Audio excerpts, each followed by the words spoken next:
Per este camí passaren reis i llauradors, monjos i soldats, poetes i pelegrins. A uns els va portar la fe, a altres el poder.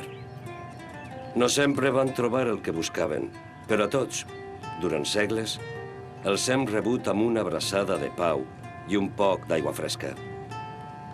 Si volen acompanyar-me, al final d'este camí estam a casa.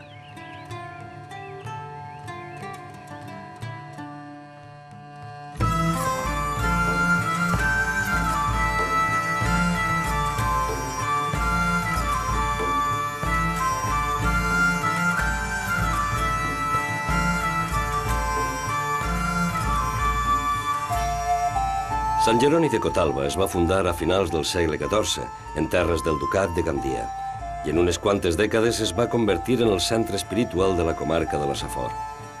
Estos murs han complit 6 segles. En la seva memòria de pedra guarden moments claus de la nostra història. Una història que es va iniciar en temps de croada.